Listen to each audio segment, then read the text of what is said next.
Господин Костадинов, някои партии и народни представители дават имунитети доброволно, но вие не. Защо? Ние сме давали до сега много пъти. Аз моят имунитет съм го дал сигурно 4 пъти до сега. Защото бях 4 години обвиняем заради едно телевизионно интервю, в което критикувах мерките срещу така наречената пандемия.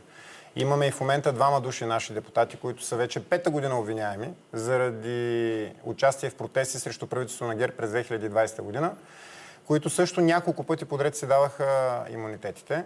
Между другото, на последното заседание на делото съда върна обвинението на прокуратурата, защото се оказа, че има огромни разминавания вътре в показанията на полицаите. Единия казва, както и да не влизам в детайли, но всъщност се оказа, че на 5-та година изведнъж съда откри абсолютни измислици в обвинението на прокуратурата и го върна.